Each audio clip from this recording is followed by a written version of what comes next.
Ustedes saben que antes a la especialista en diagnóstico por imagen se lo llamaba radiólogo, hoy en día se lo llama especialista en diagnóstico por imagen, porque ya no solamente abarca métodos por imagen que utilizan radiación, sino abarca un montón de métodos por imagen que no utilizan radiación y que cada vez se fue ampliando más.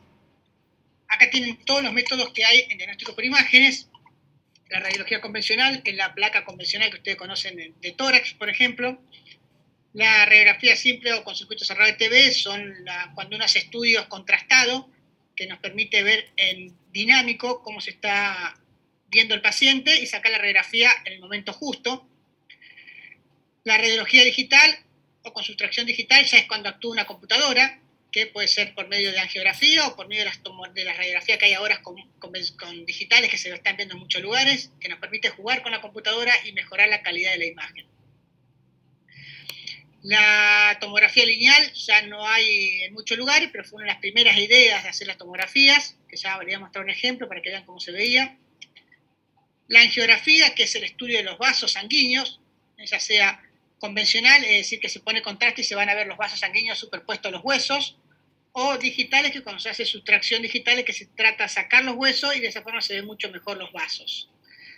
Las ecografías, que se van a ver cuáles son, hay varias, está la convencional, doppler color, pulsado, modo M, hay varios métodos por ecografía que nos permiten hacer diagnóstico. La tomografía computada, que hoy en día se prefiere usar el término de tomografía computada y no de tomografía axial, ya que se van a ver que no solamente hace cortes axiales. La resonancia magnética, la medicina nuclear, la termografía, que no está mucho en medicina, pero sí se usa en aeropuertos y en la aduana. La radiología convencional, la radiología intervencionista, que es una subespecialidad dentro de la radiología que nos permite o hacer biopsia o nos permite hacer cateterismo o algo que utiliza el intervencionismo para poder llegar al diagnóstico. Empezando por lo básico, que es la radiología convencional. Ustedes saben, que lo habrán visto seguro en cuarto o quinto año con Sebastián, que la radiología es un paquete de energía electromagnética. Ustedes saben que los rayos solares también están dentro del paquete electromagnética. La diferencia de los rayos X con los rayos solares es que la forma con la que vibra es mucho mayor la frecuencia por segundo, lo que permite que esa vibración por segundo de los rayos X nos atraviesan el objeto y de esa forma nos pueden dar una imagen. Entonces, los rayos X, al atravesar un objeto, nos van a dar una información. ¿Por qué? Porque después del objeto que atraviesan va a haber una placa, que esa placa va a tener un sistema de luz que al impactar hace que las sales de plata precipiten, y esas sales de plata se van a transformar en imagen, que lo van a ver ustedes en una radiografía. Hoy en día ya hay pocos lugares que tienen radiología convencional. Ya hoy en día se hace lo mismo que estoy diciendo ahora, pero eso es con detectores que pasan a la computadora y la computadora lo transforma en imágenes. Pero acuérdense que los rayos X no todos atraviesan el objeto, sino que algunos son absorbidos o desviados. Entonces, en el cuerpo, una vez que hace una radiografía, puede quedar rayo X absorbido en el cuerpo por las células que la van a ionizar. Por eso se utiliza la radiación para radioterapia, pero hay que acordarse que también la radiación puede producir cáncer. Para producir unos rayos X, como forma de ejemplo, lo que hace es, tenemos dos extremos, uno del cátodo y otro del ánodo. Lo que hace, al disparar, se calienta el cátodo. Ese cátodo, por una cuestión de diferencia de potencial, hace que los electrones vayan hacia el ánodo y choquen contra el ánodo. Ese choque va a producir un 99% calor, un 0,9 de aceleración y un 0,1 de radiación. Esa radiación va a salir para todos lados, y si no es que tenemos una calota, como es el tubo de rayos X, que es una calota plomada con aceite alrededor, con una ventanita, saldría para todos lados. La ventanita lo que hace es que los rayos permitan salir solamente los que pasan por la ventanita esa, y de esa forma podemos hacer una radiografía. Entonces ahí tienen el cátodo y el ánodo. Acuérdense que la mayoría de esta reacción es calor, un 0,1 de rayos. Y acá tienen, para los que nunca vieron un tubo de rayos X, esto que están viendo acá es el tubo, donde está el cátodo y el ánodo. Esto está todo plomado, rodeado de aceite para mejorar la temperatura. Y tiene una ventanita que se puede colimar, o sea, achicar o agrandar, y podemos ir hacia el frente cuando hacemos una radiografía de frente de pie, por ejemplo, o acostado cuando hacemos radiografía de cúbito. La placa, en este caso, va por detrás de esto blanco, que esto blanco es el Potter Bookie. El Potter Bookie es una grilla de cobre que lo que hace es que la placa sea más nítida, porque pasan los rayos que van en mejor dirección, entonces de esa forma la placa va a ser más nítida y va a evitar los rayos que vienen zigzagueando, que a veces hacen la placa más borrosa. Por eso es muy bueno la radiografía de tórax, sacarla con Potter Bookie porque nos permite hacer mejor definición a la hora de valorar el pulmón. Cuando ustedes le pregunten cómo disminuir la radiación, recuerden siempre que una de las principales causas de radiación a nivel mundial son los médicos. La causa del pedido médico es una de las principales causas de radiación a nivel de los pacientes. Entonces, la mejor forma de disminuir la radiación siempre es pidiendo estudios si están justificados, no pedir estudios por pedir. Siempre que utilizan radiación, tomografía o rayos, tiene que estar adecuadamente justificado y valorar estudios previos si los tiene, y en cuanto tengan duda de un estudio, en vez de repetirlo, pregúntenle a alguien si no ve algo diferente por las dudas, porque a lo mejor ya se veía en el estudio anterior y lo estamos irradiando de nuevo. Entonces, la mejor forma de disminuir la radiación es no pedir estudios innecesarios. Desde el punto de vista técnico-mecánico de los tubos para disminuir la radiación, lo que hacen es el Potter Bookie, que como dije antes, al mejorar la imagen de la placa, utiliza menor radiación. La pantalla reforzadora, que es lo que utiliza el chasis de las placas, también cuando son mejor calidad, también son disminuye la radiación. El identificador de imagen, que ya le voy a mostrar una imagen como se ve, es cuando uno mira la pantalla y esa pantalla la va mirando y va sacando la radiografía en el momento justo y no la hace al acecho como se hacía antes. Entonces sacamos la radiografía en el momento justo, sobre todo para estudios contrastados.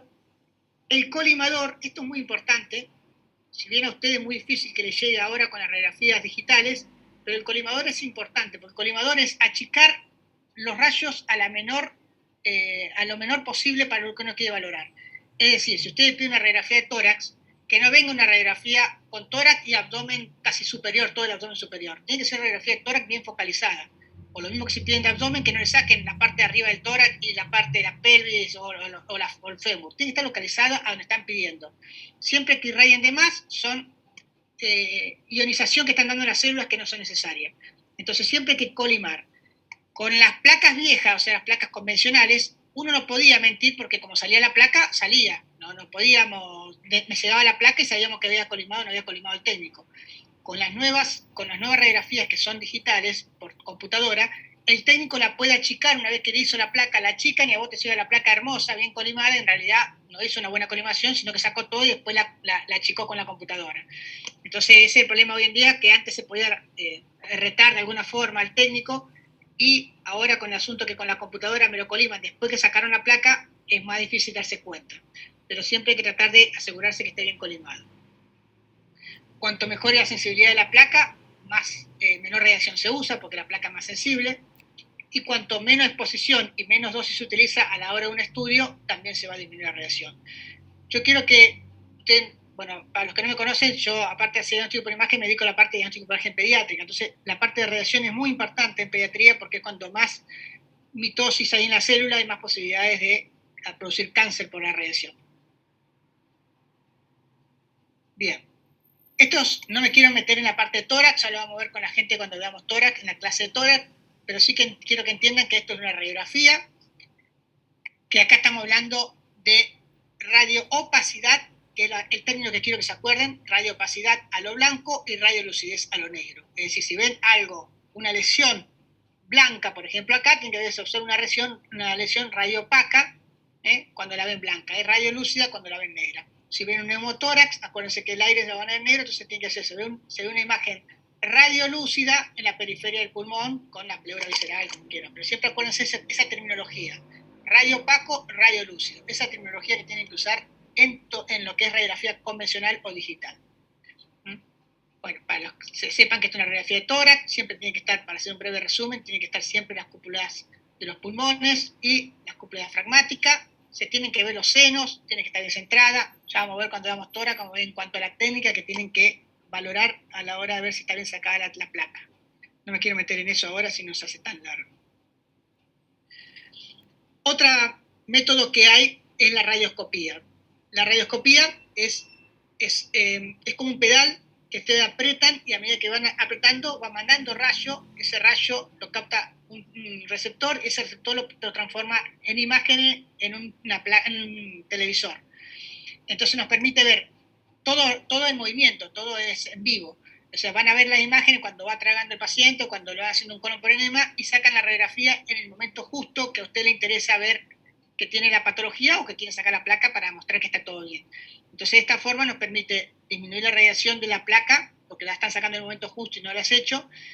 Nos permite ver mejor el funcionamiento de los órganos, como por ejemplo cómo funciona el diafragma, cómo funciona el esófago, la contractilidad esofágica, la contractilidad del intestino.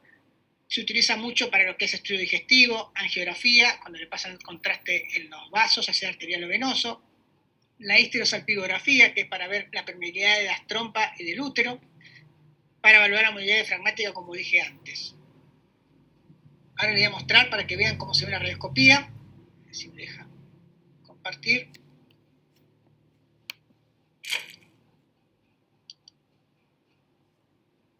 ¿Están viendo la imagen? Sí, profe. Sí. Bien, ahí está el movimiento. Eso es una radioscopía. Es el monitor, está grabado del monitor, ahí está tragando el paciente, está de frente el esófago y ahí se está viendo una estenosis, para que vean una estenosis del esófago concéntrica, de borde bastante irregular, en este caso un cáncer esofágico, pero nos permite ver el momento que está pasando el contraste y si uno, ahí sacó la radiografía, cuando hace así pues sacó la radiografía, ahí saca la radiografía en el momento justo para mostrarle al médico por medio de una radiografía cómo está esa lesión. Fíjense la estenosis concéntrica que tiene con todos los bordes irregulares, eso cuando hace así porque saca justo la radiografía, fíjense todos los bordes irregulares, es un cáncer de esófago. Pero eso para que vean cómo es una radioscopía. Irradia bastante la radioscopía porque todo eso está mandando radiación, entonces hay que tener cuidado cuando hacemos eso por la radiación. Profe, ¿siempre se hace con contraste? No, generalmente se hace, cuando vos querés estudiar intestino, se hace con contraste. Si vos querés estudiar los diafragmas, por ejemplo, no se hace con contraste. Con el diafragma se mira y se ve como movimiento diafragmático. Pero cuando vos querés estudiar intestino, el útero, las trompas y eso, tenés que poner contraste porque vos estás valorando la permeabilidad de lo que estás viendo. Para valorar los vasos también, si no le pones contraste, vas a ver el cuerpo humano normal, cómo se mueve. Por eso necesitas ver el contraste. A ver si puedo salir ahora.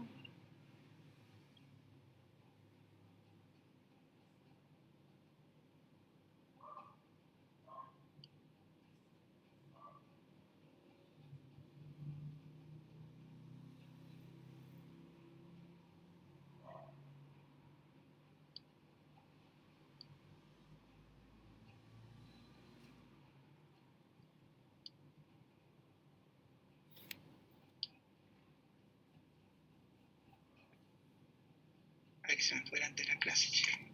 Un segundito.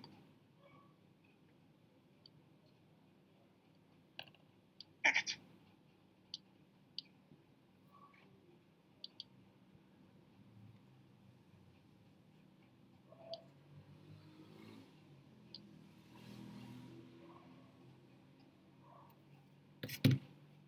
¿Están viendo ahora la pantalla? ¿A dónde quedamos o no? ¿Sí? Bien. Sí. Perfecto. Bien, otra de las primeras imágenes que se veían, que quisieron ver la forma de hacer como unos cortes tomográficos, es la tomografía lineal. ¿Qué es la tomografía lineal? Que después salió la tomografía axial, ¿no? La tomografía lineal hacía cortes coronales del cuerpo, en vez de axiales, coronales, que se empezó a ver cómo hacer para hacer esos cortes coronales, sobre todo para estudiar las suprarrenales, cuando había nódulos en los pulmones, que se superponían muchos órganos por delante y por detrás, entonces inventaron la tomografía lineal.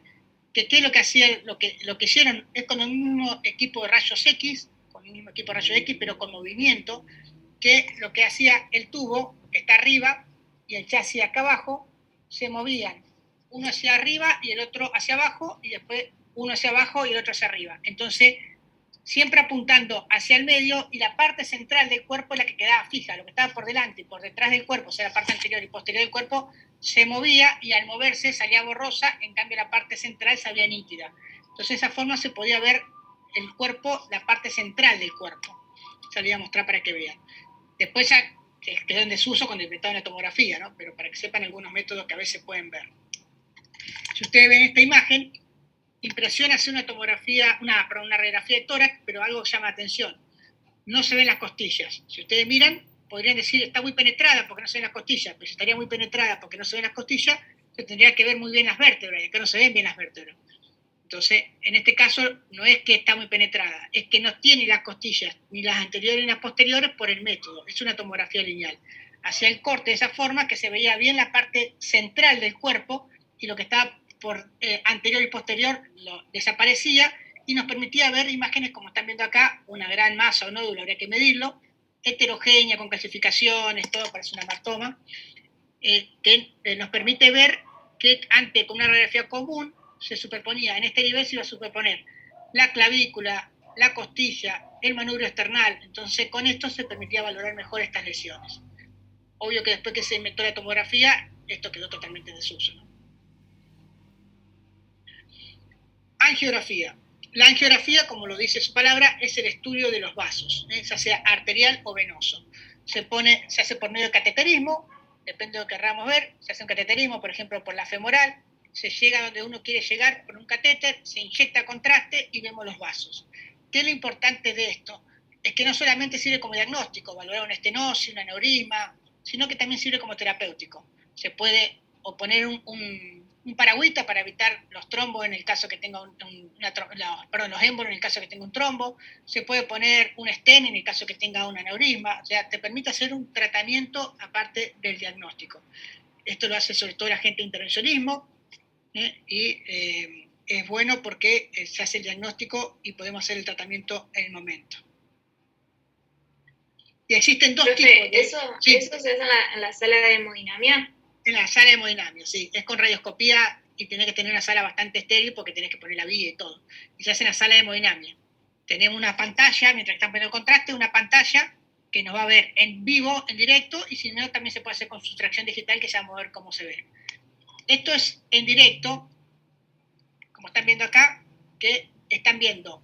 En realidad acá es una radiografía que están sacándose el arte, porque también, como le mostré recién, se puede hacer una radiografía en el momento justo. Pero están viendo una angiografía de los vasos intracraneales y fíjense que se ve bien el hueso. Cuando ven el hueso bien es porque es una angiografía convencional. Cuando el hueso lo sacan de lo que están viendo y ven los vasos solo, es una angiografía con sustracción digital. Acá están viendo, por ejemplo, una angiografía con sustracción digital. Esta es una foto tomada del monitor directamente y están viendo, para que se ubiquen, esto es el antebrazo y esto es el codo, y están viendo esta malformación vascular, fíjense cómo están los vasos, todos tortuosos, con área dilatada, malformación vascular con muchos vasos que se comunican entre sí. Entonces, de esta forma nos permite ver la malformación vascular, y si en el caso queramos hacer un embolismo para cerrar esa malformación, se puede hacer ahí en el mismo procedimiento. Pero fíjense que al no ver los huesos, cuando no ven los huesos, enseguida vean que es una angiografía con sustracción digital. Y cuando ven los huesos, es una angiografía convencional. Acá, por ejemplo, es una foto también del monitor, pero están viendo los huesos de las vértebras. Están a nivel abdominal y están viendo los vasos con contraste. Es una angiografía convencional. Por más que se vea negro así, por una foto, pero están viendo los huesos. Cuando vean los huesos siempre es convencional. Ecografía. La ecografía es un método muy bueno, sobre todo en pediatría, pero en adultos también se utiliza mucho. ¿Por qué? Porque no usa radiación, es un aparato que dentro de todo está accesible en varios lados. Lo único que tiene es que es operador dependiente, depende mucho del que hace la ecografía. Paciente dependiente, porque depende mucho que no tenga paciente que no esté muy obeso, que generalmente muchas patologías están en paciente obeso, que no tenga mucho aire, y también depende mucho del equipo. Cuanto mejor calidad el equipo, mejor van a ser la imagen y mejor podemos llegar a un diagnóstico. La ecografía se basa en la impedancia acústica, es decir, el sonido sale del ecógrafo, del traductor en este caso, va pegando contra diferentes tejidos, rebota y lo recibe el traductor y lo transforma en imagen. Entonces, se basa en la impedancia acústica. ¿Qué pasa con el aire? el aire no es que no sirve para la ecografía, es que casi no da impedancia acústica, como que el sonido pasa demasiado fácil y no tenemos algo donde rebotar. Entonces no nos permite ver bien. Hoy en día demostró la ecografía, por ejemplo con el COVID, que tiene mucha utilidad. ¿Por qué? Porque si bien el pulmón tiene aire, al tener pequeñas lesiones en los pulmones, esa pequeña lesión va a permitir que rebote el sonido y va a permitir dar una imagen, sobre todo en las regiones subpleurales, que es el lugar que más cerca podemos ver. Cuando ya está más adentro la lesión, más rodeado de aire, cuesta llegar con el ecógrafo por una cuestión que el sonido no puede atravesar tan fácil. Pero no es que el sonido no es malo para el aire, sino que no tenemos dónde rebotar el sonido contra el aire, entonces por eso no es bueno para la ecografía. Y en ecografía tenemos varios modos. El modo A, que es un botoncito que se aprieta, que es el modo A, se denomina una representación gráfica que me da la amplitud, por medios coordenadas, la amplitud de la impedancia acústica de los diferentes tejidos. Es decir, acá lo usan mucho los oftalmólogos, en realidad está más limitado para los oftalmólogos, y nos está dando, si ustedes miran la gráfica abajo, la impedancia acústica de los diferentes tejidos del ojo. Fíjense que la cámara anterior y la cámara posterior, como tiene líquido, casi no da impedancia acústica porque el líquido permite pasar muy bien, y las estructuras oculares tienen un poquito más de impedancia acústica.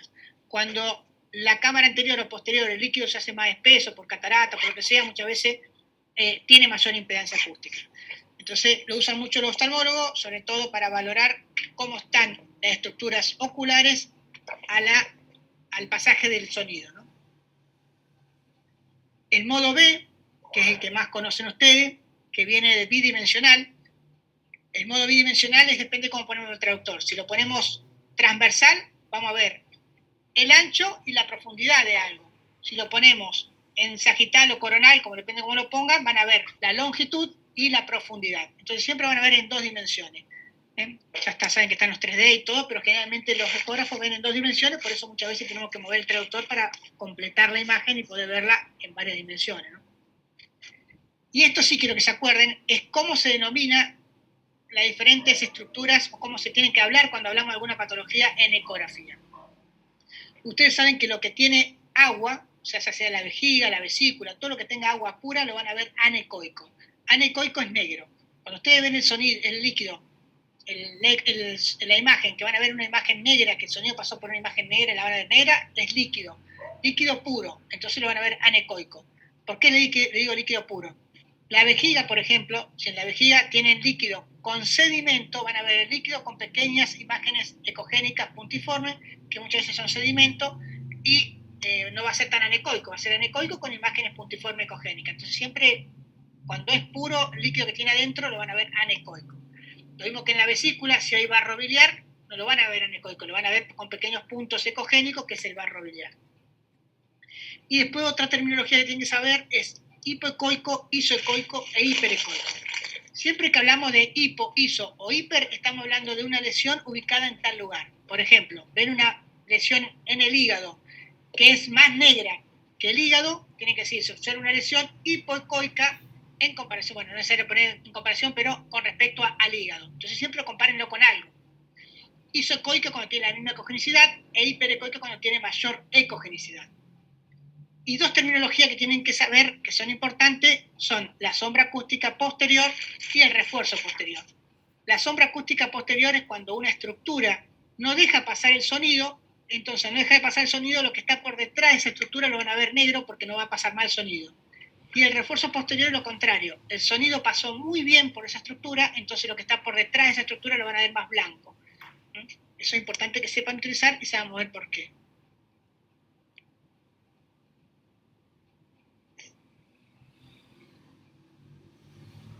Bien, acá tienen dos ecografías diferentes de diferentes partes. Esto que están viendo acá es la vejiga.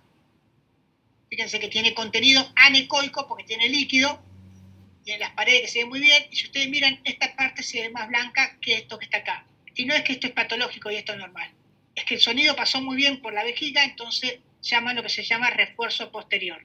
Van a ver mucho más blanco esta zona que los costados porque acá permitió pasar más fácil el sonido por la vejiga que tenía líquido.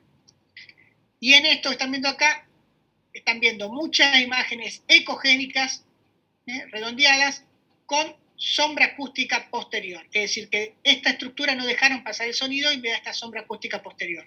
en este caso es la vesícula, con múltiples litiasis en su interior, que debe tener mucho calcio esa litiasis, por eso no permite pasar el sonido. Bien, otro modo que tiene la ecografía es el modo M. Cada letra más o menos viene relacionada con lo que hace. El modo M es el que permite ver el movimiento. Lo utilizan mucho los cardiólogos para ver el movimiento del corazón, y los que no hacemos cardiología lo usamos mucho, sobre todo para los que son del diafragma, para valorar la movilidad diafragmática. Esta, por ejemplo, es una ecografía con modo B, bidimensional. Lo están viendo. Esto que está acá es el hígado y esta línea más blanca es el diafragma. Al apretar el botón del modo M, me va a aparecer esta línea con puntito que aparece acá. La ubico perpendicular al diafragma y a medida que el paciente respira vamos a ver cómo inspira y expira y me va a dar esta curva de amplitud que me va a decir cómo se mueve ese diafragma. ¿Para qué se pide? Sobre todo para cuando hay parálisis o paresia diafragmática y nos permite ver si ese diafragma no se está moviendo o se mueve muy poco. Entonces lo usa mucho, sobre todo para valorar diafragmática en aquellos pacientes que le hacemos una radiografía de tórax, por ejemplo, y vemos el diafragma muy alto, entonces tenemos que ver cómo está ese diafragma, si se está moviendo o no. La ecografía Doppler, tenemos diferentes Doppler, tenemos el Doppler pulsado, el Doppler duplex, que es con color más el modo B, el Doppler color propiamente dicho, y el Doppler power. Generalmente hoy en día cuando se pide Doppler se hace todo, ¿no? Todo el combo. Pero para que tengan una idea, el Doppler pulsado es el que me da un espectro de cómo la sangre está pasando por ahí. Si tiene flujo bifásico, si tiene flujo monofásico. Generalmente las arterias, los que tienen la arteria y eso, tienen flujo bifásico o trifásico. ¿Por qué? Porque tienen sístole y diástole. En cambio, el sistema venoso tiene un flujo más continuo y tiene un flujo más monofásico. El Doppler color me va a dar con color, me va a dar cómo se están viendo esos vasos, ya sea rojo o azul. Hoy en día tómenlo con pinzas, o rojo y azul, porque depende cómo ponemos el traductor, pero sepan que nos da una imagen de los vasos, cómo se están viendo con el color. Y el power, que se trató de mejorar el Doppler color, tiene mayor sensibilidad y nos permite ver mejor pequeños vasitos con color. ¿Cuándo van a pedir un ecodoppler? Un ecodoppler van a pedir cuando ven, por ejemplo, una masa tumoral y quieren ver cómo está vascularizada, cuando quieren ver cómo está un aneurisma de aorta, o cuando quieren ver, por ejemplo, una hipertensión portal, quieren ver cómo está el flujo en la porta, cómo están las colaterales. Todo eso nos da mucha información el Doppler. ¿Por qué? Porque estudiamos cómo está circulando la sangre por esos vasos.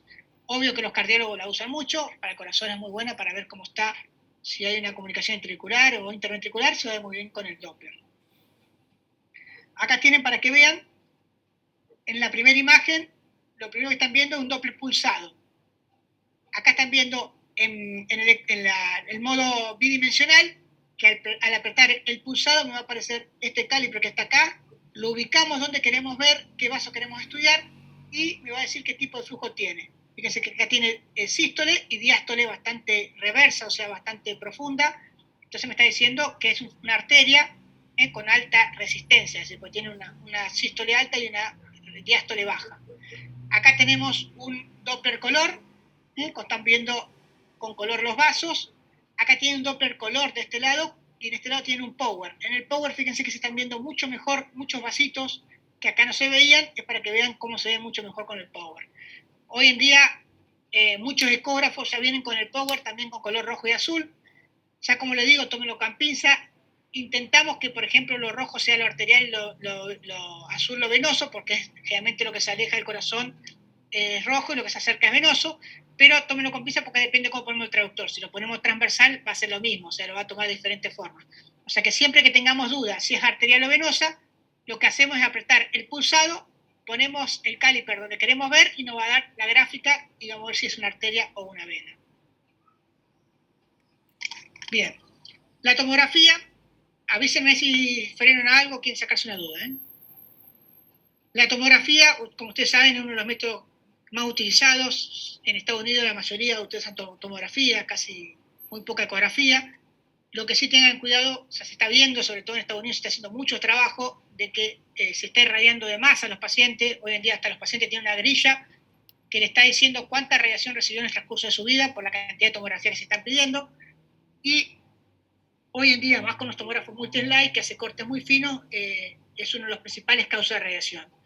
Entonces tengan cuidado cuando pidan tomografía, que esté bien justificado y tratar de disminuir la radiación. En el caso que sea por controles, pedir directamente con contraste, no sin icón, y así vamos viendo la forma de disminuir la radiación y usar la menor cantidad de dosis posible. ¿Qué es lo que tiene la tomografía? Bueno, que hace cortes, hoy en día tomógrafos convencionales, hace cortes axiales con reconstrucciones sagitales, coronales, reconstrucciones 3D. Entonces nos permite hacer muy buenos estudios y muy buenos diagnósticos. Les voy a mostrar para que vean lo que nunca vieron un tomógrafo. Esta es la camilla. El paciente puede acostarse con la cabeza, generalmente se acuesta con la cabeza para este lado, pero puede acostarse al revés. Este es el gantry o túnel, que es donde están los rayos que van de un lado para el otro, que va girando esto. El paciente va ingresando, a medida que va avanzando la camilla, va haciendo los cortes tomográficos. El técnico estaría en la consola, va mirando al paciente y va programando el estudio. En tomografía ya empezamos a hablar que se utiliza un contraste, se puede usar sobre todo contraste endovenoso. El contraste endovenoso se utiliza para ver el comportamiento que tiene diferentes tejidos a las estructuras vasculares, es decir, si tiene vasos y cómo se comportan. Sobre todo acuérdense de esto porque es importante.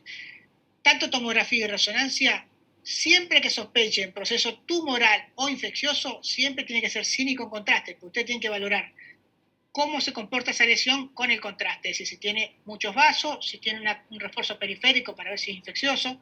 Entonces, siempre que sea infeccioso y tumoral, pidan sin y con contraste.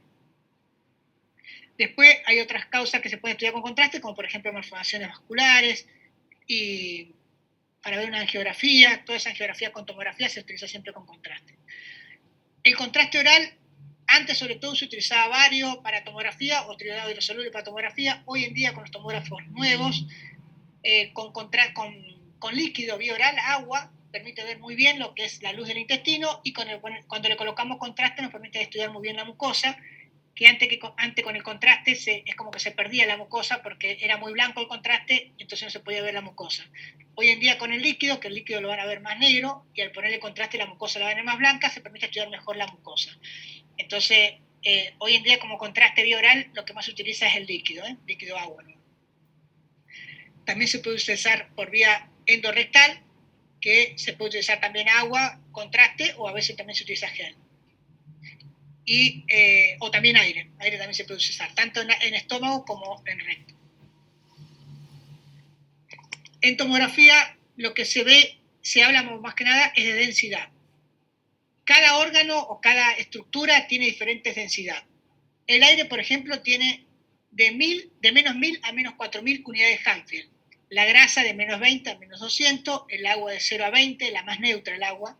Los tejidos sólidos de más 20 a más 150, y el calcio generalmente tiene más de 200.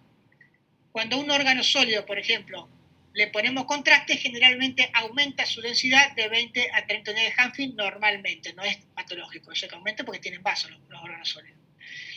¿Qué es importante saber de la densidad? ¿Por qué es importante saber este número? Porque permite como hacer cortes anatomopatológicos sin abrir al paciente. Es decir, tenemos una lesión en el hígado, le doy un ejemplo, una lesión en el hígado, que la van a ver, que la ven que afecta una zona nomás del hígado. Le toman la densidad, que con un caliper también es igual, le toman la densidad en esa zona y me da que tiene una densidad de menos 100, eso me está diciendo, o sea, hipodensa, me están diciendo que eso puede ser grasa.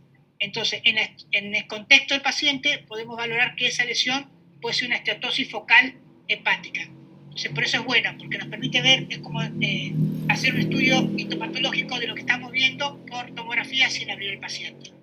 Entonces, por eso es lindo saber qué densidades tiene diferentes tejidos.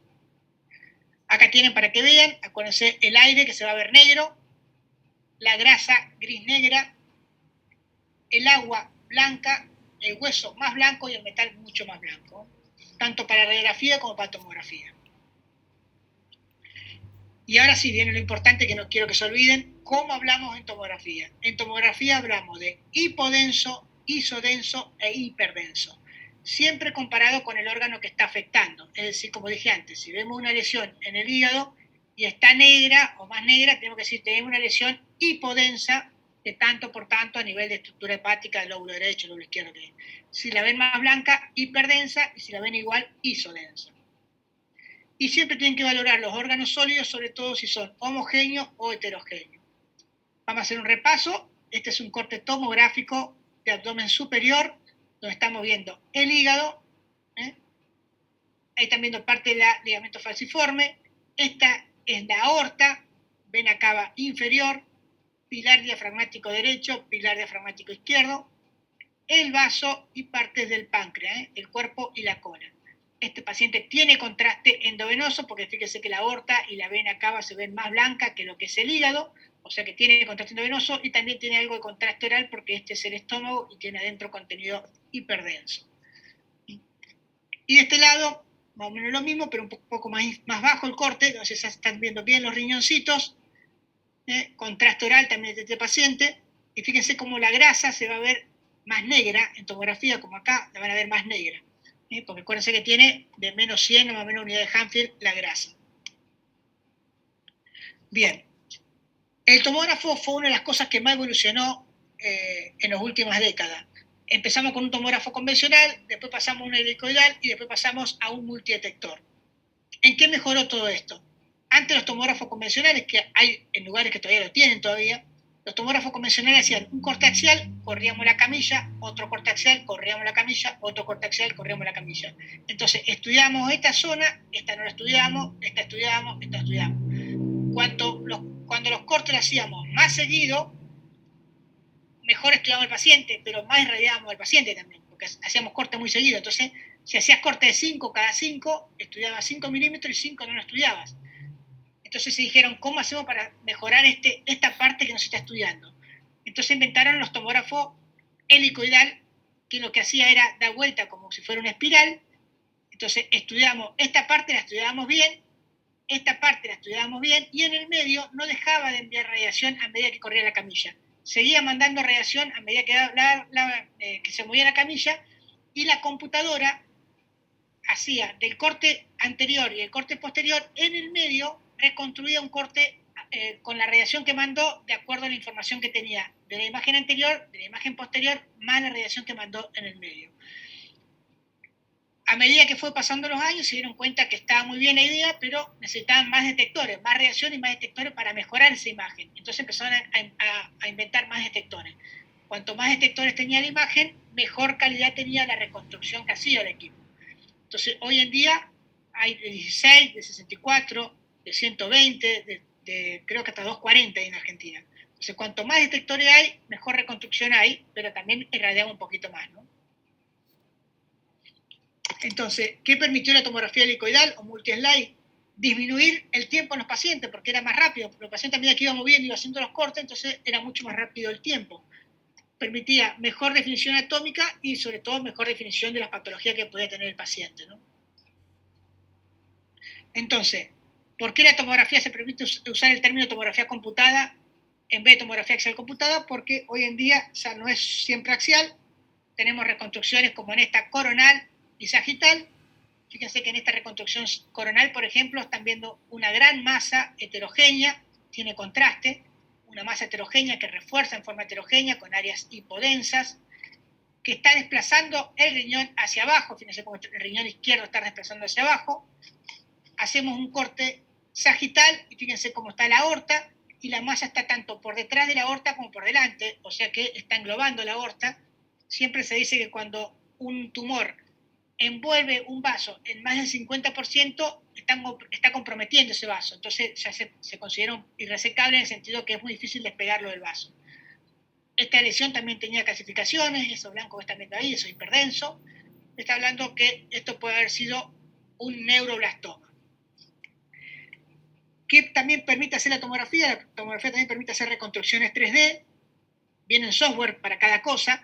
Este hace un software que permite hacer reconstrucción 3D del hueso, hay reconstrucción 3D de los vasos, reconstrucción 3D de lo que es la vía urinaria, depende de los software que uno tiene cuando compra el equipo, podemos hacer diferentes reconstrucciones.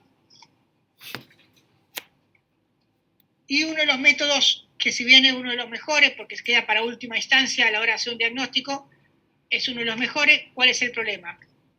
Que no hay en todos lados, es caro hacer el estudio, lleva mucho tiempo, un estudio a veces lleva 40 minutos, una hora. Entonces, a la hora de hacer el pedido, muchas veces sí o sí tenemos que empezar por los otros métodos hasta llegar a la resonancia. La resonancia es un estudio que no utiliza radiación, se basa en un campo magnético y lo que hace es atraer lo que más tiene el cuerpo, que es hidrógeno. Por eso que lo que más tenemos en el cuerpo es agua y dentro del agua es hidrógeno. Entonces atrae los hidrógenos el campo magnético y lo suelta, lo atrae y lo suelta. Y lo que hace este campo magnético, hay una bobina que reconoce el tiempo que tarda o cómo se acomoda el hidrógeno a su nuevo estado de reposo y lo transforma en imágenes. Hay varias secuencias de resonancia, está el T1, T2, Flare, densidad protónica, STIR, son diferentes secuencias que no quiero que se sepan ustedes ahora, ¿no? Pero sí que por lo menos sepan diferenciar un T1 y un T2, que en realidad lo que hace el equipo es de acuerdo a las veces que excita el hidrógeno y al tiempo que lo mantiene excitado, es la diferente secuencia que podemos ver. Para los que nunca vieron, el resonador tenemos resonador cerrado y resonadores abiertos. Los resonadores cerrados son de alto campo. ¿Qué significa alto campo? Que el campo magnético tiene mucho más poder, entonces va a dar mucho mejor imágenes, porque va a permitir mover mejor los hidrógenos. En cambio, los de bajo campo son de bajo Tesla, o sea, el campo magnético es bajo, entonces no tiene tanta definición la imagen. El problema es que, como ustedes pueden ver, se mete en un tubo más largo, no es como el tomógrafo, un tubo un poco más largo, entonces el paciente muchas veces se siente claustrofóbico porque entra el cuerpo medio justo y se asustan un poco a la hora de entrar. Si bien fueron mejorando, los resonadores son cada vez mejores, pero bueno, siguen entrando en un tubo. Los abiertos se hicieron sobre todo para pacientes claustrofóbicos y pediatría, pero en pediatría también tiene sus limitaciones en el sentido que hay que hacerlo muchas veces con anestesia igual, porque los chicos, por más que quieran, no van a estar media hora, 40 minutos quietos. Entonces, y aparte la definición no es buena, se prefiere usar siempre de alto campo. Las dos secuencias más importantes, por decirlo de alguna forma, que existen en resonancia, es el T1 y el T2. El T1 siempre va a estar, que es bien anatómico, el que nos da la información anatómica, y el T2 y las otras secuencias son más utilizados para valorar lesiones. Para que se den una idea, van a ver que está escrito en algunas placas, van a ver que aparece el TR y el TE. El TR es el tiempo de repetición que excita el hidrógeno y el TE es el tiempo que excita ese hidrógeno. Entonces el T1 tiene todo bajo, el T2 tiene todo alto y el flare va cambiando. Tiene alto el TR y el bajo el TE. Y las secuencias sí van cambiando de acuerdo al tiempo de excitación y el tiempo de repetición. Bien. Y esto sí, de nuevo, quiero que se acuerden, que es lo que más quiero que se acuerden en esta clase, es la terminología a la hora de hablar de las diferentes técnicas. En resonancia hablamos de intensidad. Y como dije antes, hablamos de hipointenso, isointenso e hiperintenso, de acuerdo a la estructura del órgano que están estudiando. Hipointenso cuando tiene menor intensidad, es decir, que se va a ver más negro. Isointenso cuando se ve igual, e hiperintenso cuando tiene mayor intensidad, es decir, se va a ver más blanco. Y acá tenemos un término que se utiliza para resonancia, que es el vacío de señal, que es cuando algo se ve negro por diferentes motivos. ¿Cuáles pueden ser los motivos? Por ejemplo, en los pulmones, el aire lo van a ver negro porque no hay hidrógeno. El flujo de sangre, muchas veces los vasos, van a ver los vasos que están dentro del cerebro, donde quieren, lo van a ver negro. Y no es que porque no tenga hidrógeno, es porque circula tan rápido que no alcanza el equipo a captar el hidrógeno como vuelve a su reposo. El calcio, ya sea de la cortical o de cualquier lesión que tenga calcio, lo van a ver negra también porque no tiene hidrógeno. Y los tejidos fibrosos, por ejemplo tendones, también lo van a ver negro porque no tiene hidrógeno. Y dentro de lo que es los hematomas, que van a ver que tiene una degradación la hemoglobina, cuando la hemoglobina se transforma en hemosiderina, por un efecto paramagnético también lo van a ver negro. Para comparar la tomografía y la resonancia, el aire lo van a ver negro en todo, tanto en tomografía como en resonancia. La grasa la van a ver gris-negra en tomografía, blanca en T1 y gris-blanca en T2, y muchas veces la van a ver negra en T2. ¿Pero por qué? Porque hay una secuencia que es supresión grasa, es decir, la grasa la van a ver, el aparato la hace suprimir para que la vean negra y de esa forma nos permite ver si es una lesión, lo que están viendo es grasa o no es grasa. El hueso lo van a ver blanco en tomografía, negro en resonancia, pero cuando hablamos de hueso hablamos de la cortical, acuérdense de la cortical, no de la medular. Y el líquido, o cualquier líquido, ya sea líquido ferroquídeo o cualquier líquido, lo van a ver negro en tomografía, negro en T1 y blanco en T2. Esto es lo que más le permite diferenciar en resonancia Cuando ven un T1 o un T2, valoran el líquido. Cuando ven en resonancia un líquido negro, es un T1, y cuando lo ven blanco, es un T2. Y en resonancia se utiliza solamente contraste endovenoso, que es el gadolinio, que es lo que nos permite ver justamente la vascularización de los órganos y de las patologías que pueden encontrar. Entonces siempre, otra vez lo mismo, recuerden pedirla con contraste cuando sospechan proceso tumoral o proceso infeccioso. Y también se pide con contraste cuando quieren valorar malformaciones vasculares o algún trastorno vascular. ¿Cuáles son las principales indicaciones de la resonancia? El sistema nervioso central es lo mejor para valorar el sistema nervioso central de resonancia. La médula espinal también lo mejor de la resonancia. Columna se puede valorar con tomografía y con resonancia, la parte ósea. La resonancia lo que tiene muy bien es que permite valorar muy bien lo que son los discos. Lo que es osteomiarticular es mucho mejor la resonancia que la tomografía, porque permite valorar los tendones, los músculos, la sinovial, lo que es el líquido intraarticular, que la tomografía no lo permite valorar. Cardiovascular, sobre todo se hacen cortes diferentes siguiendo el eje largo, el eje corto del corazón, nos permite estudiar muy bien las cavidades. Y para mediastino también es muy bien la resonancia. Si bien está en estudio y cada vez se está estudiando más la parte pulmonar por resonancia, en Argentina todavía no tiene mucho auge, pero sería buenísimo que se pueda estudiar el pulmón por resonancia, ya que al no irradiar tanto, se puede ver, mejor dicho, al no irradiar, se puede valorar muy bien a veces lesiones pulmonares, que es lo que se está haciendo en algunos lugares ya. Bien. Hoy voy a hablar un poquito yo, las próximas clases vamos a hacer un poco más interactivo para que no sea tan monótono todo. Esto para que vean una resonancia, esto es un T1, esto es un T2. En el T1 están viendo el líquido negro, en el T2 están viendo el líquido blanco.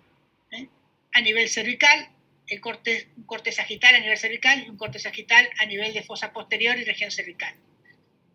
En esta resonancia no se ve nada patológico, en esta resonancia sí tiene una patología.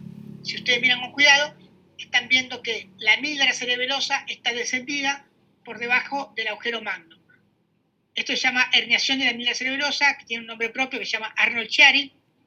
El Arnold-Chiari lo que produce es que al descender la amígdala cerebelosa, choca contra el bulbo choca contra la parte anterior y puede producir apnea hasta la muerte del paciente. Por eso lo que hacen los neurocirujanos es descomprimir, sacar parte de la calota craneana para acá para que descomprima el agujero magno y de esa forma no se colapse o no comprima lo que es el bulbo raquídeo.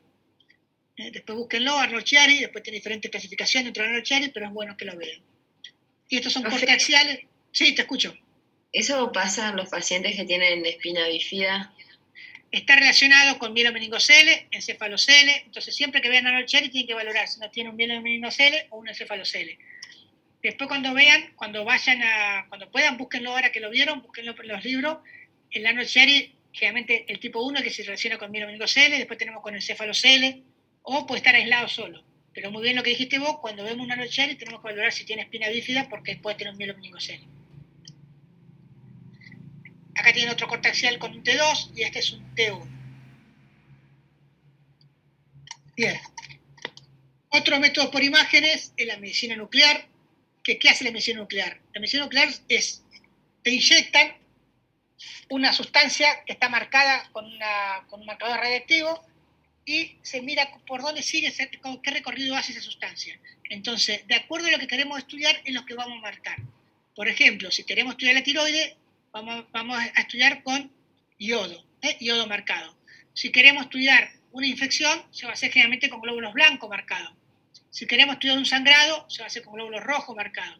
Y así diferentes estructuras que queramos valorar va a ser la que va a estar marcado con la sustancia radioactiva. Se inyecta y el aparato lo que hace es ver cómo se recorre el organismo y por dónde puede tener más o menos captación. Utiliza radiación gamma. No es que no utiliza radiación gamma, que es bastante importante, la radiación que produce, para que se den una idea, cuando a un paciente le inyectamos esa sustancia, el paciente emite la radiación, es decir, que hay que evitar que esté con paciente embarazada cerca o con chicos, porque el paciente por menos 24 horas sigue emitiendo radiación que fue la que le inyectaron. Los aparatos son diferentes nombres, pero es siempre lo mismo: el centellógrafo, la cámara gamma, el PET o el SPECT. Sobre todo en la cámara gamma lo que más utiliza son colimadores, el PET o el SPET es como un corte tomográfico, cortes axiales que nos hace. La diferencia entre el PET y el SPET es que el SPET permite superponer el corte tomográfico común que ustedes conocen con la imagen del PET, entonces de esa forma podemos ver dónde está captando esa lesión para ubicarnos mejor, porque estamos viendo comparado con la anatomía de lo que es la tomografía. Entonces, si vemos que en el hígado está captando dentro del hígado, se ve muy bien porque superponemos la imagen de la tomografía con el PET y de esa forma vemos bien dónde está la lesión. Hoy en día casi el PET quedó en desuso porque casi todo tiene el PET, o sea, hacen el corte tomográfico junto con la medicina nuclear para ver dónde está captando. Bien, ¿qué indicaciones tiene?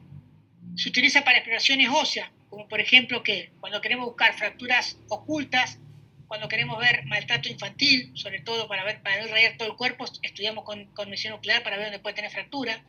Para estudiar foco infeccioso, que no sabemos dónde viene, aquellos pacientes con fiebre de origen desconocido, se puede hacer en medicina nuclear. Para evaluar el aparato urinario, para el aparato urinario se utiliza mucho para ver cicatrices, en el caso de alguna pielonefritis, para ver si quedó cicatrices, que se utiliza el DMSA, o para ver cómo está funcionando ese riñón, si hay una obstrucción o no, cómo es. Se utiliza el DTPA, que mira cómo ese riñón elimina el contraste y ver si logra vencerlo, por ejemplo, cuando se pone furosemida. Para ver el hígado, acuérdense que tiene un sistema retículo endotelial, entonces cuando uno pone el isótopo que es captado por el sistema retículo endotelial, cuando hay una lesión que no tiene hepatocito, va a ser un fotón negativo, porque un lugar que no va a tener hepatocito, entonces no lo va a captar al reisótopo.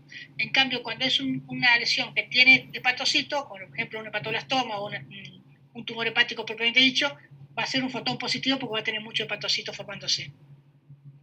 Para el sistema nervioso central, para cardiopulmonar, por ejemplo, para lo que es tromboembolismo pulmonar, se hace ventilación-perfusión, nos permite ver el área donde puede estar el trombo. Gastrointestinal, por ejemplo, para hemorragia digestiva, cuando tiene un Meckel, el Meckel que tiene, acuérdense que tiene mucosa gástrica, entonces permite marcar la mucosa gástrica. Y es muy utilizada para tiroides, sobre todo cuando hay un nódulo, que nos permite ver si ese nódulo es frío o caliente. Frío es cuando no capta el isótopo y caliente cuando capta mucho. Entonces, se habla en medicina nuclear, se habla de fotón negativo y fotón positivo. El fotón negativo es cuando no capta la lesión, el fotón positivo es cuando capta más que el órgano que está afectando, y el captación normal es cuando capta todo en forma uniforme. Bien. Entonces, acuérdense que hay métodos digitales que utilizan computadora, como la radiografía digital, la radioscopía digital, angiografía digital, ecografía, tomografía, resonancia, medicina nuclear. Lo que utilizan radiación, radiología, radioscopía, tomografía, angiografía.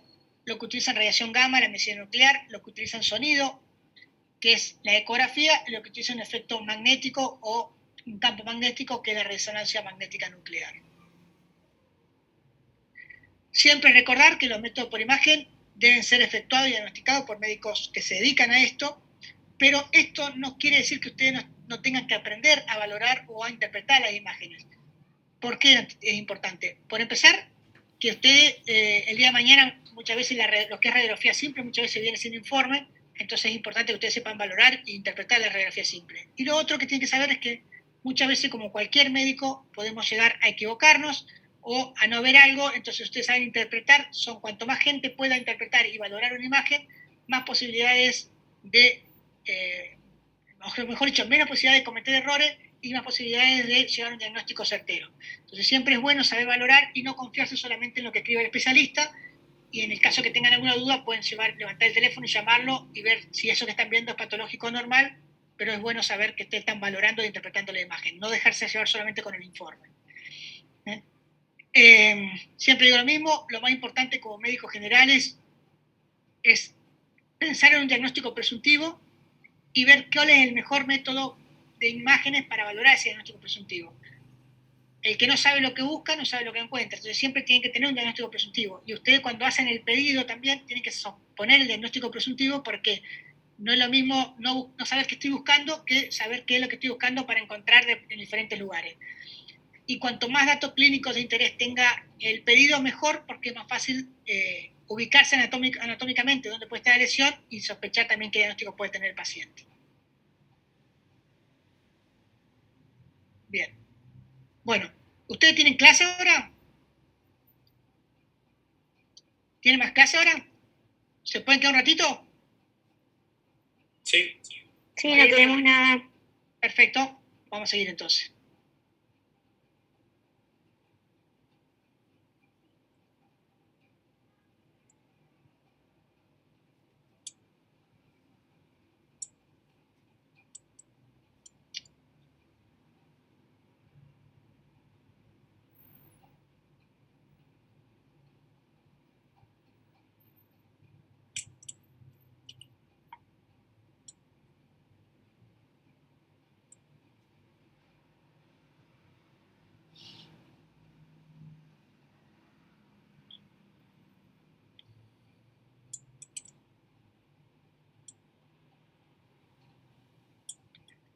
Pero yo ya me cansé de hablar, ¿eh? Ahora vamos a jugar un ratito.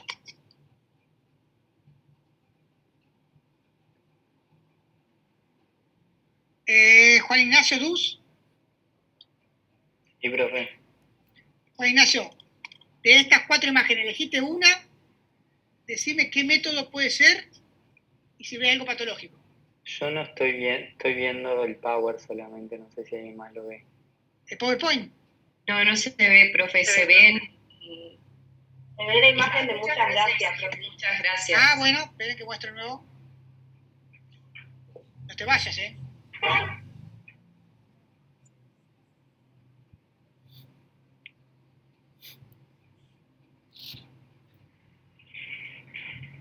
¿Y ahora? ¿Tampoco? Sí, ahora sí. Bien. Ahora sí. Te escucho, Juan Ignacio. De estas 4 imágenes, De estas 4, mira, te tocó primero, así que podés elegir. Mira. No sé si es bueno eso. voy a elegir lo que está abajo a la derecha. Abajo a la derecha. Fíjate vos que si vos movés el mouse en tu computadora, te va a aparecer un lapicito. A ver si lo movés, si no. Aparece un lapicito, si lo marcás. Si lo marcás, si apretás el lapicito, podés marcar lo que querés ver. Apretar el mouse y después apretar el botón y lo vas marcando. ¿Se ve ahí? No, apretá el botón de la derecha, sí. El botón de la izquierda. Sí, no, pero no puedo. ¿Lo ves el lapicito? ¿Lo marcaste el lapicito? No, Profe, creo que esa función la tiene usted nomás. claro, me No, parece que sí. la tienen todos, sí. Así me manejo en todo. Siempre manejé así con los exámenes y todo. La tienen todos. El martes pasado di la misma clase y los chicos lo marcaron. Hay un lapicito. Tenía que aparecer un lapicito. Dice anote.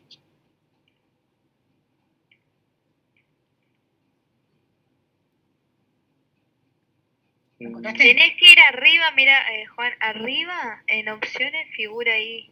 Hay un lápiz. Yo lo tengo de una, pero vos capaz que tenés que buscarlo. Ajá, fíjate en ver opciones al lado de lo de compartir pantalla del profe. Y ahí aparece dibujar, borrar. Eso, ahí. Lo acabo de descubrir igual. Está bueno que sepan porque en el examen tomo así yo. No, a mí me parece participantes, chat, compartir, récord y reacciones, nada más. Arriba, Juan. No, pero arriba, Está en el borde superior. donde está el cuadro verde, donde dice ver opciones. Ajá, acá. ¿Encontraste? Donde figura anotar.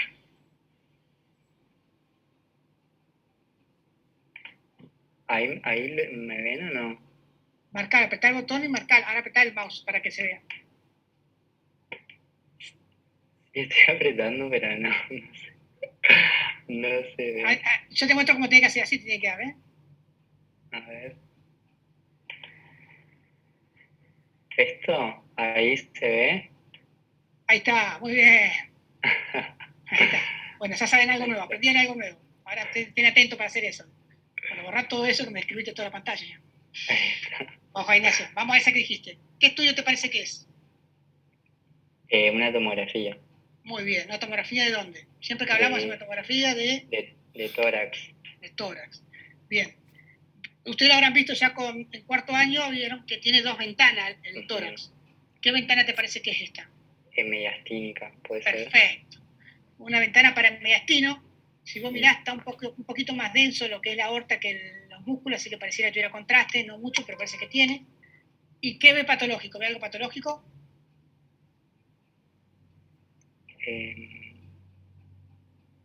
Creo que no. Esto, o sea, me llama la atención esto, que no sé qué es. Bien, esos son los ilios Ajá. ilios pulmonares. Son asimétricos porque justamente no entran de la misma forma los vasos en cada pulmón. Pero está bien lo que razonaste. Eso que razonó Juan Ignacio es importante. Siempre en órganos pares, ya sea el cerebro, pulmón, todo que sean órganos pares, comparen un lado con el otro. Si ven algo diferente de un lado con el otro, digan, esto me llama la atención. Eso está bien lo que llama Juan Ignacio, pero en este caso hasta es normal. ¿Qué otra cosa?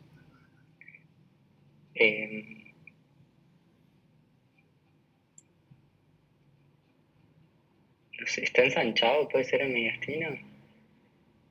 No, mi estilo está normal. Esto aorta ascendente, aorta descendente, las pulmonares, aquí hay parte de la orejuela. Yo no veo nada más. ¿Puedo marcar algo? ¿Sí? Marcalo. Puede Bien, ser hijo. que... ¿Quién habló? Hagan eso.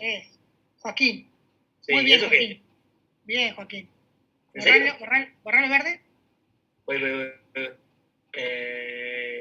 Ahí, ¿cómo se borra? Y para atrás, una flechita acá para atrás. Ahí está. Bien. Eso están viendo ahí que muy bien. Eso es lo que le digo siempre. Comparen, cuando son pares, comparen. Vayan arriba, comparen uno con el otro, vayan al medio, hay que vio eso, está diferente, que son los hilios, y vayan abajo. De este lado tiene esta imagen, de este lado no tiene nada, así que algo está pasando ahí. En este caso es un nódulo pulmonar solitario subpleural. Hay un nódulo pulmonar solitario subpleural que los nódulos pulmonares siempre conviene estudiarlo con las dos ventanas, ventana pulmonar y ventana mediastino. ¿Por qué? Porque la ventana pulmonar solamente vemos lo que tiene aire, lo que no tiene aire lo vamos a ver blanco. Entonces nos permite ver cómo está el nódulo adentro. Con la ventana paramediastina nos permite ver que es un nódulo bien sólido y habría que ver sin contraste, ver cómo si reforzó o no reforzó. Pero eso para que vean un nódulo solitario. Muy bien.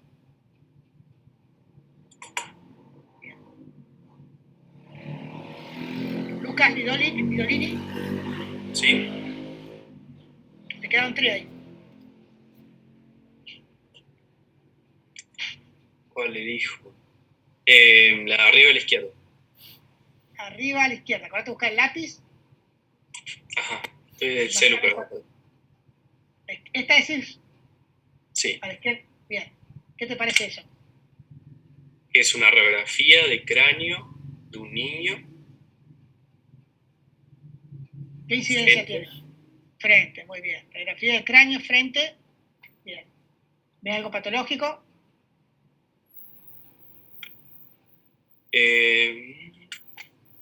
A ver si puedo aumentar, permiso. Sí, ahí está, perfecto.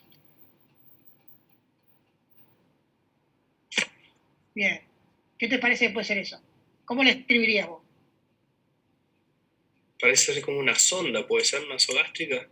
Vamos a la descripción. Después vemos qué es. ¿Cómo le escribirías? No sé por dónde empezar.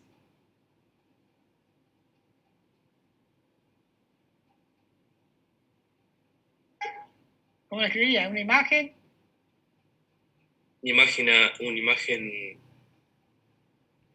Radio Paca.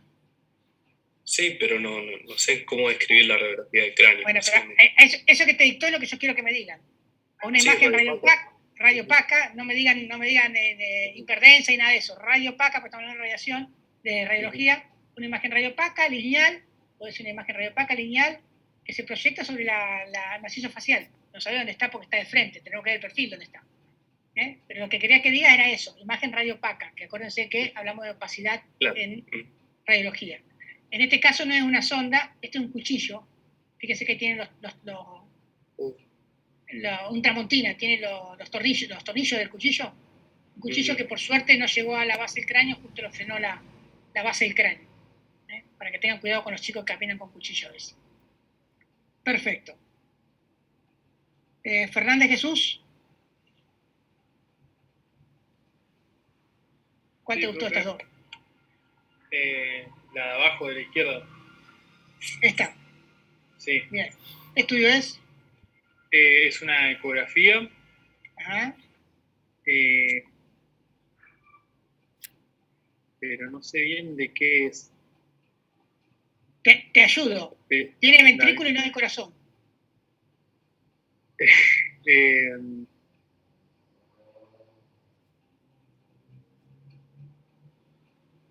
¿Es del cerebro? ¿De cabeza?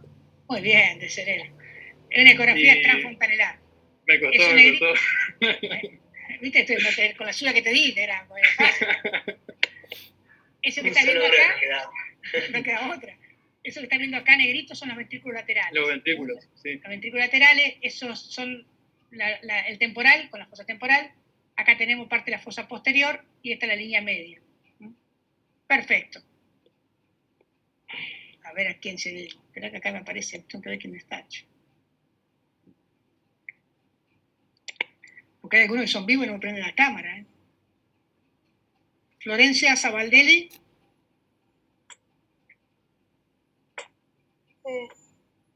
Hola, Flor. ¿Te quedó uno, Flor? ¿Cuál es? El que te quedó, ¿qué te parece que es?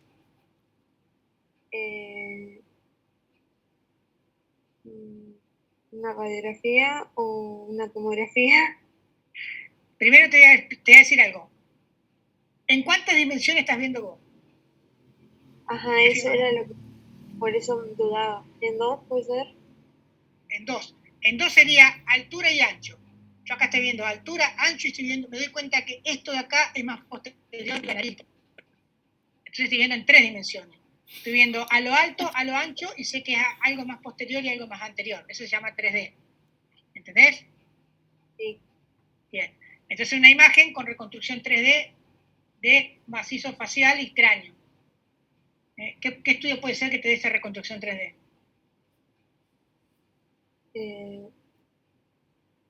¿Una tomografía? Muy bien. Es una tomografía con reconstrucción 3D, de cráneo macizo facial con reconstrucción 3D. Aunque vos no creas, esto no es normal, es una tomografía de un chico, ¿no? De bebé, que la piden porque tiene una deformidad craneal. Ustedes saben que en los chicos las suturas se van cerrando con el tiempo, ¿no? Hasta la adultez tenemos la sutura abierta. En este caso tiene la sutura sagital abierta y la sutura coronal de los dos lados cerrada. Entonces, están las suturas coronales cerradas, el cráneo tiende a crecer para las suturas abiertas, o sea, crece para arriba y en este caso para los costados porque tiene las suturas temporales abiertas. Entonces tiene esa forma el cráneo. Se llama plagiocefalia o craneosinostosis, depende de lo que están viendo, cuando tienen las suturas que se cerraron antes de tiempo. Bien. Vemos la última y terminamos.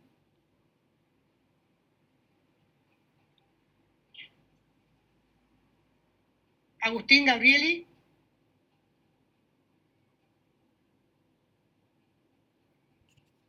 ¿Está? ¿O se me fue? Sí, profe. Ah, está. Agustín, de estas 3, ¿cuál elegís?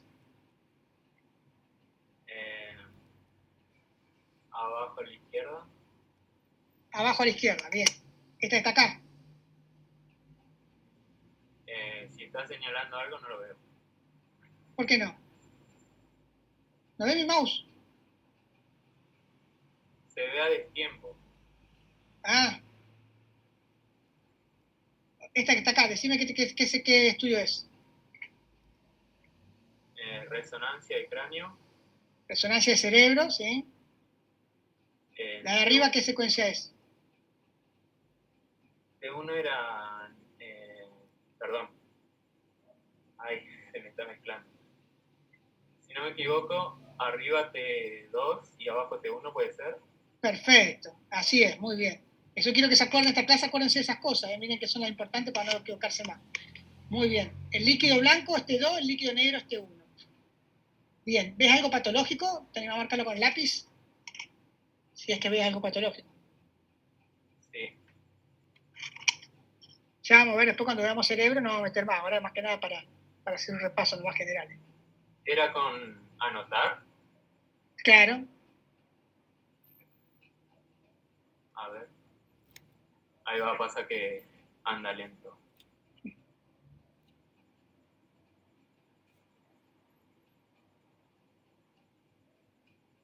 Ah, lo tapé.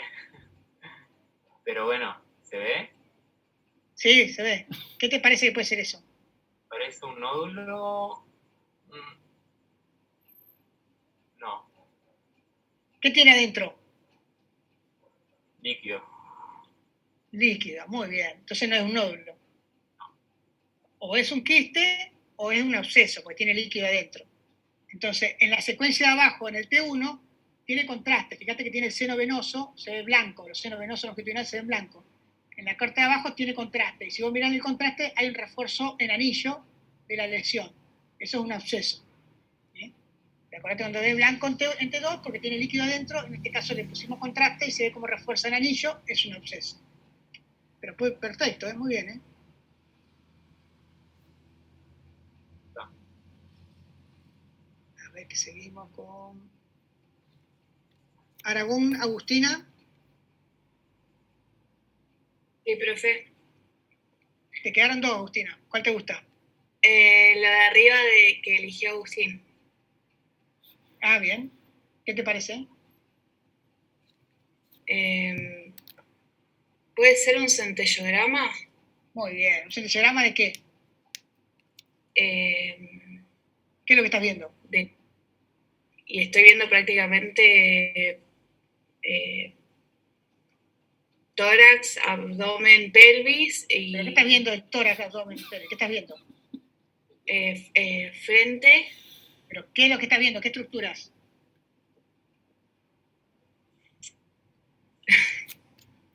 Ahí contestó Joaquín. No escuché. ¿Qué dijo? No, por el chat. Ah. Repetime porque no vi el chat. ¿Qué es? Los huesos, según. Bien. Cuando ves los huesos, esto es un centellograma óseo. El centellograma óseo se utiliza muchas veces para ver metástasis.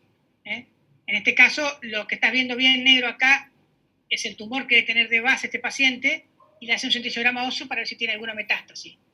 ¿Ves algo en algún lugar que puede ser alguna metástasis de hueso? ¿Puede ser a nivel esternón?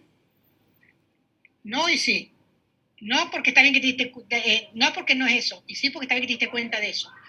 En el esternón, cresta ilíaca y base del cráneo son lugares hematopoyéticos normales que tienen mucha hematopoyesis el hueso. Fíjate que son los lugares donde muchas veces se punza para ver si tenemos leucemia, linfoma, eso. Entonces, lo que son las crestas ilíacas, esternón y base de cráneo son lugares que tienen mucha hematopoyesis, entonces siempre va a tener más captación que en otros órganos. O sea, está bien que lo viste, pero eso es normal.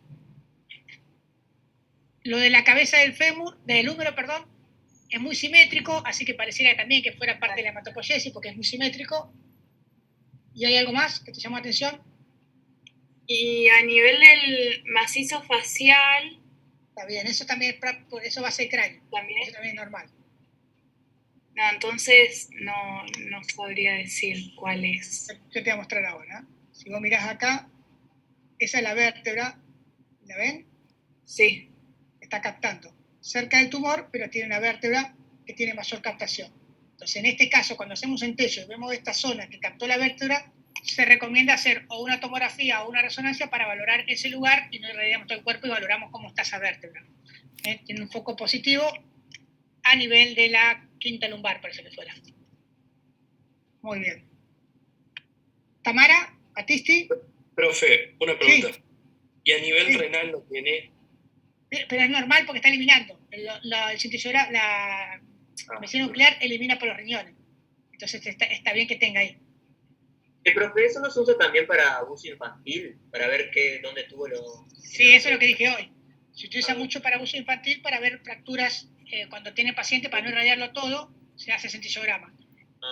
En la Argentina no se usa mucho porque en Argentina no hay en muchos lugares para hacer centellografía. Entonces es más fácil hacer radiografía.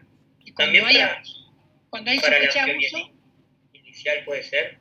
Sí, cuando hay osteomielitis que no se sabe dónde puede estar el foco, también. Si no, el mejor método para osteomielitis es la resonancia. El que descubre antes la osteomielitis siempre la resonancia. Le hacen agudo, dentro de los primeros 4 o 5 días te hace el diagnóstico tranquilo.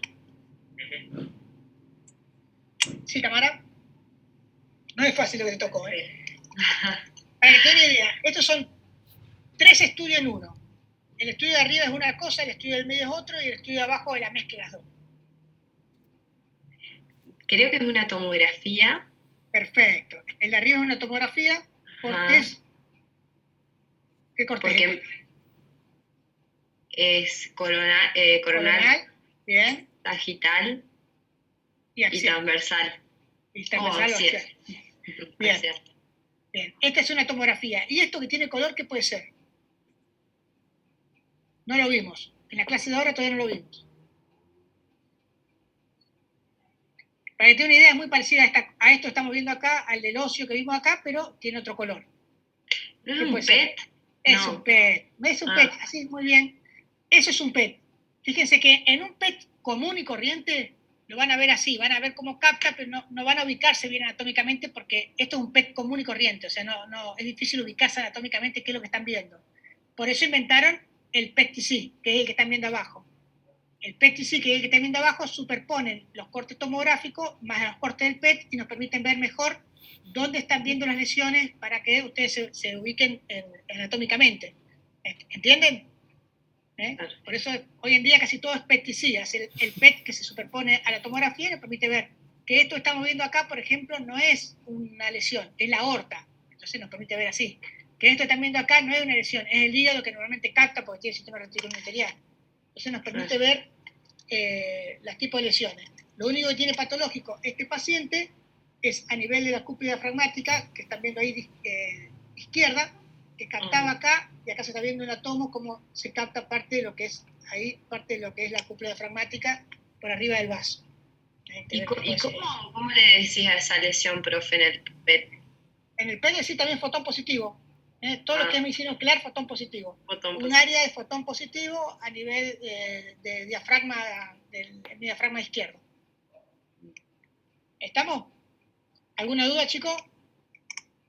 Profe, a mí me quedó una pequeña duda en la del centellograma, porque yo había leído que dice que es un procedimiento no invasivo, pero en el caso de que se inyecta contraste, no sé.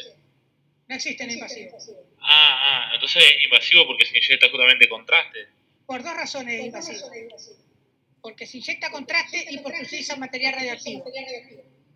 Eso se hace en toda la literatura, se dice que todo lo que utiliza radiación no se considera no invasivo.